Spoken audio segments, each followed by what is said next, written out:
আর কয়েকটি দল সোহরাওয়ার্দী উদ্যানে জনসভা করেছে। বলছে সংসদের নিম্ন কক্ষেও অনুপাত চাই, উচ্চ কক্ষেও অনুপাত চাই, অনুপাত ছাড়া নাকি বাংলাদেশে নির্বাচন হবে না। যারা এই কথা বলছে তারা একটা চোরের দল, যারা 16 বছর আওয়ামী লীগের সাথে ছিল, আওয়ামী লীগের সমস্ত নির্বাচনকে বৈধতা দেওয়ার জন্য হাত পাকা দিয়ে বাতাস করেছে। তারা বলছে বাংলাদেশের নির্বাচন নাকি অনুপাত হারে হতে হবে উভয় কক্ষে। জিন্দেগিতে কোন নির্বাচনে তারা কখনো একটি আসনও পায় নাই, একটা মেম্বার চেয়ারম্যানও হইতে পারে নাই।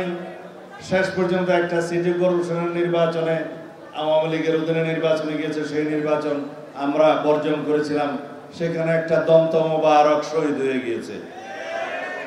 আমরা সবাই আমাদের সকলের দাঁত হেফাজত করুক, আমিন।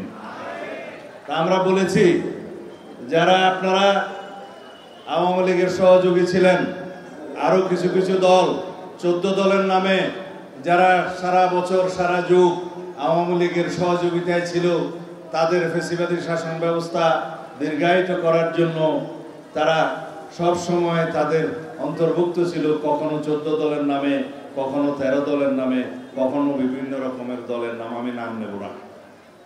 তারা এখন সংস্কার কমিশনে এসে বড় বড় কথা বলছে, সারাদিন আলোচনা করে খানা পিনা খায়, সন্ধ্যাবেলা চলে যায়, কিন্তু কোনো সিদ্ধান্ত হয় না। এইভাবে আমি বলেছিলাম যদি সংস্কারের আলোচনা চলতে থাকে, কবে সংস্কার একত্রিত করে সনদ সই হবে সেটা আমরা এখনো দেখতে পাচ্ছি না। আমরা এই সবচাইতে বড় প্রবক্তা এই সংস্কারের। আমরা 31 দফা প্রণয়ন করেছি। এই সরকার দায়িত্ব নেওয়ারও আরো 1-1.5 বছর আগে আমাদের নেতা জনাব তারেক রহমান জনসভার মধ্য দিয়ে সেই 31 দফা জাতির সামনে উপস্থাপন করেছেন। সেই 31 দফার বাইরে এমন কোনো প্রস্তাব নাই, এখন নতুনভাবে আলাপ হচ্ছে। তবে আমরা এই সংস্কার প্রস্তাবগুলোর একদম বিস্তারিত পরিকল্পনা প্রণয়নের কাজে আছি। এক একটি দফার অধীনে বিশাল বিশাল পরিকল্পনা আমরা এখন প্রয়োগ করছি।